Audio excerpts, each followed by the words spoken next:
मैं भी मुस्लिम समाज से आता हूँ, भदौरिया जी उपाध्याय जी से मैं एक क्वेश्चन करना चाहता हूँ। आप लोग सबसे पहले इतना ये कहते थे कि सब मुसलमान एक हो जाओ, अभी आज सुबह भी बोल रहे कि सब मुसलमान एक हो जाओ, मस्जिदों के अंदर बोला है कि सब मुसलमान एक हो जाओ। आप समझ लो मेरी बात को, मेरे पहले आप समझ लो मेरी बात। आप ये कह रहे हो सब एक हो जाओ, मुसलमानों को कोई ऐसी सूची तो दिखाओ कि वक्त में इंजीनियर बनाओ, IAS बनाओ, IPS बनाओ, डॉक्टर बनाओ। ये देश में मदरसा मस्जिद की हिफाजत करते हैं। आज मस्जिद के अंदर कोई अगर फैन खराब हो जाता है तो चंदा मांग के पैसे इकट्ठा करके फैन ठीक होता है, वो कोई इसकी सुरक्षा करता है। इस बिल का विरोध कर रहे हैं। मैं उनसे जानना चाहता हूं कि वो लोग भारतीय हैं और आज भी भारत का संविधान मानते हैं, भारतीय कानून को मानकर चलते हैं, तो अगर ये बिल भारतीय संविधान के दायरे में आता है तो उनको समस्याएं क्या क्या है?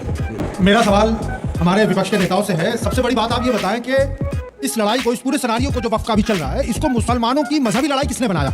आज आप इसको एक मजहबी लड़ाई के एतबार से लड़ रहे हैं। और क्या किसी खाप का, किसी वक्फ का तरमीम क्यों नहीं होना चाहिए? अगर उसके अंदर धांधली है, धोखेबाजी है, बेवफाई है और उसको लूटा गया है तो उसके अंदर तरमीम नहीं होनी चाहिए। हिंदू, मुस्लिम, सिख, ईसाई हम सारे भाई भाई। तो अगर वक्फ के बोर्ड में अगर एक नॉन हिंदू रहता भी है तो उससे क्या दिक्कत है? वो तो हमारी भलाई के लिए तो है भाई। कि भाई अगर मुस्लिम जो उनके वक्फ बोर्ड में है, अगर मेंबर नॉन मुस्लिम चला जाए तो उससे ईसाई तो क्या गलती है? तो मैं तो इसके मतलब हमारे ट्रस्ट में भी जो हिंदू मंदिर है उसमें भी हम क्या नॉन मुस्लिम, वहां पे क्या नॉन हिंदू को ले लो क्या? इसी पे समर्थन कर। ये बौखलाए लोग हैं, ये टूटी साइकिल वाले हैं, टायर में हवा नहीं है। उसके प्रवक्ता से मैंने सवाल किया, मैंने कहा राहुल गांधी, सोनिया गांधी, प्रियंका गांधी वाड्रा क्यों नहीं बोली?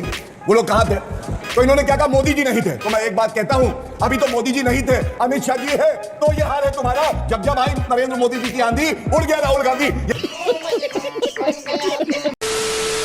नमस्कार दोस्तों, चैनल पे आप सभी का स्वागत है। दोस्तों आज की डिबेट वीडियो होने वाली है अनुराग भदौरिया और मुस्लिम ऑडियंस के बीच में। दरअसल डिबेट चल रही है वक्फ बोर्ड पर। सारा विपक्ष है पूरे का पूरा वक्फ बोर्ड पर छाती पीटे जा रहा है। लेकिन अगर ग्राउंड लेवल पे असलियत देखें तो जो आम मुस्लिम जनता है उसको खुशी है कि इन वक्फ के जो चोरों से, जो भी घोटालेबाजों से इनको दिक्कत होती थी, अब वो नहीं होगी। इसी पर डिबेट चल रही है और डिबेट के अंदर ऑडियंस ने अनुराग भदौरिया को एक बार फिर से बढ़िया तरीके से जलील करा है, बेइज्जत किया है। दोस्तों डिबेट वीडियो बहुत इंटरेस्टिंग होने वाली है। आपसे रिक्वेस्ट है वीडियो को एक लाइक जरूर कर दें और चैनल को सब्सक्राइब करके बेल आइकन ऑन जरूर कर लें। और हाँ, वीडियो को पूरा जरूर देखें, आई गारंटी आपको वीडियो बहुत अच्छी लगेगी। खुद ही चलते हैं, देखते हैं डिबेट में क्या कुछ हुआ। चलिए शुरू करते हैं। चलिए शादाब जी बताइए। बहुत धन्यवाद। हो गया जल्दी जल्दी फिर सबसे पहले तो बधाई आज तमाम गरीब मुसलमानों की तरफ से, और गरीब मुसलमानों की तरफ से बधाई इसलिए कि पसमानदा समाज जो अपने आप को ठगा हुआ महसूस कर रहा था, उस माननीय प्रधानमंत्री मोदी जी ने उम्मीद की जो किरण दिखाई थी, आज वो उम्मीद कहीं ना कहीं धरातल पर उतरती हुई नजर आ रही है। माननीय प्रधानमंत्री जी का, माननीय गृह मंत्री जी का और माननीय अल्पसंख्यक कल्याण मंत्री जी का तमाम अल्पसंख्यक और पसमानदा समाज की ओर से बहुत बहुत मुबारकबाद। ये ईदी मिली है पसमानदा समाज को, आज ईदी मिल गई है। ईद के बाद कहते थे सौगाते मोदी, ये है सौगाते मोदी, आज मिली है सौगाते मोदी, हक मिला है। क्या होगा? खुशहाली की नदियां बता रहा हूँ। अभी बहुत अच्छी बात कही। क्या होगा? मैं बता रहा हूँ। हाँ। अभी बहुत अच्छी बात कही कि ये एक ही सफ में, अभी वो बता रहे थे, ओवैसी साहब कह रहे थे हमें 2ym दर्जे का नागरिक बना दिया। मैं तो ये समझा कि वो बार बार ये बताने की कोशिश कर रहे हैं कि राहुल गांधी ने 2ym दर्जे का नागरिक बना दिया, क्योंकि बाकी तो बोले राहुल जी 100% वोट मुसलमानों के लेने की बात करते हैं, लेकिन नहीं बोले, मुंह पे पट्टी चिपक गई। मुसलमानों के लिए 2 अल्फाज उनके पास नहीं थे, इसलिए उन्हें लग रहा है कि वो 2ym दर्जे के नागरिक बन गए। सर मैंने बोला नहीं, बीच में मेरी बात आने दीजिएगा, फिर बोलिए। आ रहा हूं मैं सर, आप ही के पास आऊंगा। कल तक मैं ये कह रहा था कि इन्होंने कहा शायद ये चाहते हैं कि गैर मुस्लिम, इन्होंने कहा गैर मुस्लिमों पे बड़ी दिक्कत है, आप भी गैर मुस्लिम हैं, आपसे भी दिक्कत है, और हम ये कह रहे हैं अरे सुनिए ना सर, आपत्ति समझ ही नहीं रहे मुसलमानों के लिए, आपके सहयोगी दलों को आपसे भी दिक्कत है, आप गैर मुस्लिम हैं। अरे इतने लोग आपको देख रहे हैं, आप कितना देख रहे हैं, आप फायदे बताइए। आने दीजिए ना सर, कल आएंगे तब तक डिबेट खत्म हो जाएगी, हम घर चले जाएंगे। समान नागरिक कानून एक के जैसे के लिए, यही तो कह रहे हैं आप। वो ऐसी साहब यही कह रहे हैं ना, हमारे साथ एक जैसा कानून चाहते हैं ना सबके लिए, तो आने दीजिए यूसीसी को, कह दीजिए गरीब मुसलमान अभी आप यूसीसी चले गए। आ रहा हूं सर, आप उत्तराखंड में आप उत्तराखंड में आइए।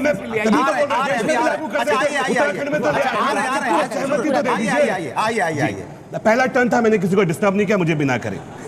अभी एक बात और कही, मुसलमान एक है, अखिलेश जी को मैं सुन रहा था, एक है मुसलमान, इन्हें बांटने की कोशिश करिए। मतलब एक ही सफ में खड़े हो गए महमूद अयाज, ना कोई बंदा रहा ना कोई बंदा नवाज। देवबंद के अंदर, उत्तर प्रदेश के अंदर शेखजादों का कब्रिस्तान, सैयदों का कब्रिस्तान, पठानों का कब्रिस्तान, गरीब मुसलमानों को अपने कब्रिस्तान में दफन नहीं होने दे रहे। ये क्या एक ही सब में खड़े हो गए, किसको बेवकूफ बना रहे हो? कह रहे बंटवारा तो यहाँ किया इन्होंने, गरीब मुसलमानों को उनका हक मिले, अमीरों से छीन के जो वक्त गरीबों के लिए था, इस पे अमीर बैठे हैं। इन अमीरों से गरीबों को हक दिलाना है, इसलिए मोदी जी एक्ट लेके आए। अमीर कौन है? अमीर अकबर अहमद गम्पी, आपके सांसद। तो आप अमीर हो तो फिर कह रहे हो कैसे? मैं कहाँ अमीर हूँ? आपने तो कहा चेयरमैन है आप। अरे मैं गरीब आदमी हूँ भाई। वक्फ बोर्ड के चेयरमैन है। चेयरमैन अमीर होता है। अरे वक्फ बोर्ड के चेयरमैन आप हैं। आप अमीर समझते हैं गरीबों की मदद की। भदौरिया जी, अमीरी गरीबी पे आप बात मत कीजिए। आपके जैसे चेयरमैन खुल जाएगी, इमरान भाई पोल खुल जाएगी, पोल खुल जाएगी। वो कह रहे हैं अगर चाहते हैं कि टेबल के नीचे जो है ना बताएं तो आगे बढ़िए, अमीरी गरीबी पे चर्चा मत कीजिए। यहाँ इसलिए है कि भारतीय जनता पार्टी परेशान क्यों है? क्योंकि इनको परेशान बड़ा हम लग रहे हैं। आप लोग बताइए परेशान कौन है? 272 की बहुमत है। आगे इनके कैसे बनेगी? 288 चार है, बच्चे मात्र लोग हैं, 16, साइकिल जिसमें जेडीयू के 3 विधायक ने इस्तीफा दे दिया। 7 वर्ष से ज्यादा अरे सरकार भैया, चलने वाली ये नहीं बताओ है। ना। ये 288 अखिलेश वोट यादव ला के इन्होंने कितनी बहुमत पास किया है। संपत्ति 262 वक्त चाहिए होंगे। बताएं अब जेडीयू इनके साथ से जाएगी, टीडीपी भी जाएगी, तब इनके पेट में दर्द होगा। इसलिए परेशान है, बार-बार इसलिए हल्ला मचा रहे हैं क्योंकि इनकी सरकार साल भर में जाने वाली है। मैं गारंटी के साथ सवाल सुन बोलता लीजिए, हूं। सवाल सुनिए, सवाल सुनिए, सवाल सुनिए। मैं भी मुस्लिम समाज से आता हूँ। भदौरिया जी, उपाध्याय जी से मैं एक क्वेश्चन करना चाहता हूँ। आप लोग अब से पहले इतना ये कह रहे थे कि सब मुसलमान एक हो जाओ, अब भी आज सुबह भी बोल रहे कि सब मुसलमान एक हो जाओ, मस्जिदों के अंदर बोला है कि सब मुसलमान एक हो जाओ। मैंने बोला सब हिंदुस्तानी आप समझ लो मेरी बात को, एक मिनट मेरे पहले आप समझ लो मेरी बात को। आप ये कह रहे हो कि सब एक हो जाओ, मुसलमानों को कोई ऐसी सूची तो दिखाओ कि वक्त में इंजीनियर बनाओ, IAS बनाओ, IPS बनाओ, डॉक्टर बनाओ। ये देश में आप कहते हो मदरसा मस्जिद, मदरसा मस्जिद की हिफाजत करते हैं। आज मस्जिद के अंदर कोई अगर फैन खराब हो जाता है तो चंदा मांग के पैसे इकट्ठा करके फैन ठीक होता है। वो कोई इसकी सुरक्षा करता है? आप लोगों ने हम जैसे गरीब पिछड़े मुसलमानों को छतरी बनाकर यूज किया है और मजा आप लोगों ने 70 साल से उसकी छाई है। जी, मेरा सवाल उन लोगों से है जो लोग इस बिल का विरोध कर रहे हैं। मैं उनसे जानना चाहता हूं कि वो लोग भारतीय हैं और आज भी भारत का संविधान मानते हैं, भारतीय कानून को मानकर चलते हैं, तो अगर ये बिल भारतीय संविधान के दायरे में आता है तो उनको समस्याएं क्या क्या है? मेरा सवाल हमारे विपक्ष के नेताओं से है। सबसे बड़ी बात आप ये बताएं कि इस लड़ाई को, इस पूरे सिनेरियो को जो वक्फ का भी चल रहा है, इसको मुसलमानों की मजहबी लड़ाई किसने बनाया? आज आप इसको एक मजहबी लड़ाई के एतबार से लड़ रहे हैं, और क्या किसी खाप का, किसी वक्फ का तरमीम क्यों नहीं होना चाहिए? अगर उसके अंदर धांधली है, धोखेबाजी है, बेवफाई है और उसको लूटा गया है, क्यों उसके अंदर तरमीम नहीं होनी चाहिए? आप इसका जवाब दे दें, क्यों तरमीम नहीं होनी चाहिए? और कौन सा ऐसा वक्फ को सिर्फ शरीयत बनाकर पेश करने के लिए आपको फतवा किसने दिया? हमें उस शख्स का नाम बता दीजिए। जवाब दे दीजिए इसका। नीना जी, ये तो हुकुमरा पार्टी का स्टैंड है। जो भी हुकुमरा पार्टी होती है वो अपना कोई भी स्टैंड लेके आ सकती है। मैं वफ़ को जो है वो यही मानूंगा, क्योंकि वफ़ का मतलब होता है ठहरा दिया गया। जो चीज़ ठहरा दी गई तो हुकुमरा पार्टी ही उसको चेंज कर सकती है। तो आप क्यों इस चीज़ को कर रहे हैं? जो आप लोगों सबसे मशवरा करिए, पहले सब मुसलमानों से बात कीजिए, क्यों इस तरीके के मामलात को आप बढ़ावा दे रहे हैं? ये आप लोगों से सवाल है। जवाब अगर वक्फ को लेके विपक्ष का इतना बड़ा सवाल है तो वक्फ संपत्ति को सुधार के लिए आपका क्या सुझाव है? सर, अगर जो अनुच्छेद इसमें लाया गया है जो ये बोलता है कि 5 साल से अगर कोई मुस्लिम प्रैक्टिस कर रहा है सिर्फ वही वक्फ को डोनेट कर सकता है, तो मैं सर की बात से सहमत हूँ जो बोल रहे हैं कि ये उन लोगों के सुरक्षा के लिए लाया गया है जिनको जबरन कन्वर्ट करके उनकी प्रोटेक्शन के लिए लाया गया है। पर उनका क्या जो कि अपनी मर्जी से कन्वर्ट करे हैं, जो स्पेशल मैरिज एक्ट के थ्रू जिन्होंने शादी करी है और वो अपनी मर्जी से रिलेशन प्रोफेस कर रहे हैं, तो उनका क्या वो अपनी प्रॉपर्टी या कोई भी चैरिटी डोनेट नहीं कर सकते हैं? वक्फ इसका जवाब बिल्कुल मैं अभी दे दूं इसका जवाब। देखिए, आप जब कहते हैं कि हिंदू, मुस्लिम, सिख, ईसाई हम सारे भाई भाई, तो अगर वक्फ के बोर्ड में अगर एक नॉन हिंदू रहता भी है तो उससे क्या दिक्कत है? वो तो हमारी भलाई के लिए तो है भाई। सर, पंखा भी खराब होता है तो चंदे का पैसा देके ठीक कराया जाता है। वक्फ का पैसा किसकी जेब में जा रहा है? देखिए, उन्होंने बोला कि कोई IPS IAS बने कि नहीं बने। अब तो भैया 11 साल से तो आज अगर 30 साल लास्ट के देख लो तो 20 साल की भारतीय जनता पार्टी की सरकार है केंद्र में। क्या इसके अंदर में जिम्मेदारी नहीं है क्या? ये बोलो कि मेरी बात को उन्होंने बीच में बोले लगे।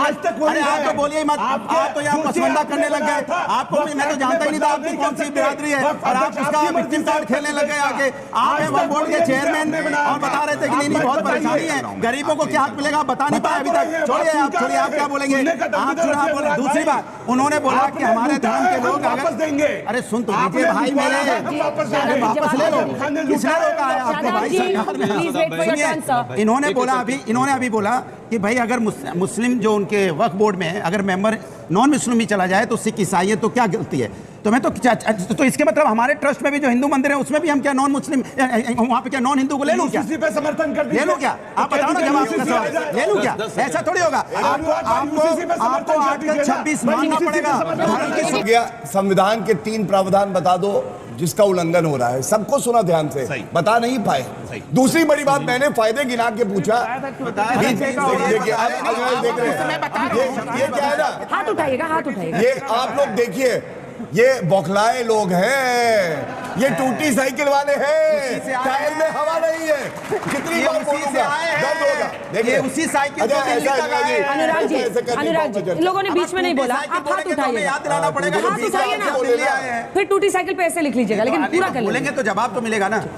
दूसरी बात, वहीं से शुरू करता हूं जहां से इन्हें दर्द हुआ था। दर्द होना चाहिए, इनके लिए अच्छा है, भारत पे बोझ है ये लोग। मैं आपको बताता हूं, देखिए मैंने कहा था 3 फायदे बता रहा हूं, और सारे लोग यहाँ बैठे हैं, बड़े जानकार हैं, इनको छोड़ के टूटी साइकिल वाले को बताइए कि 3 नुकसान क्या है। इन्होंने 3 नुकसान नहीं बताया, उसको टूटी कांग्रेस के प्रवक्ता है, ये बताइए नहीं बोले। अगर टूटी साइकिल बोलेंगे अंजना जी मैं बोलूंगा, बार बार क्यों बोल रहे हैं? भड़काने के लिए बोल रहे हैं। आपको भी शांति से डिबेट पसंद नहीं है।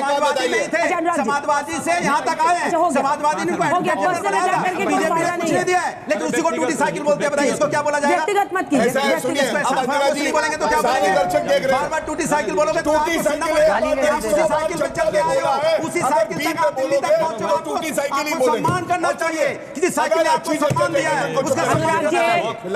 ये बेट पटकने से बुद्धि ऑन नहीं होती है, याद है तो नहीं है। बोलिए टॉपिक पे।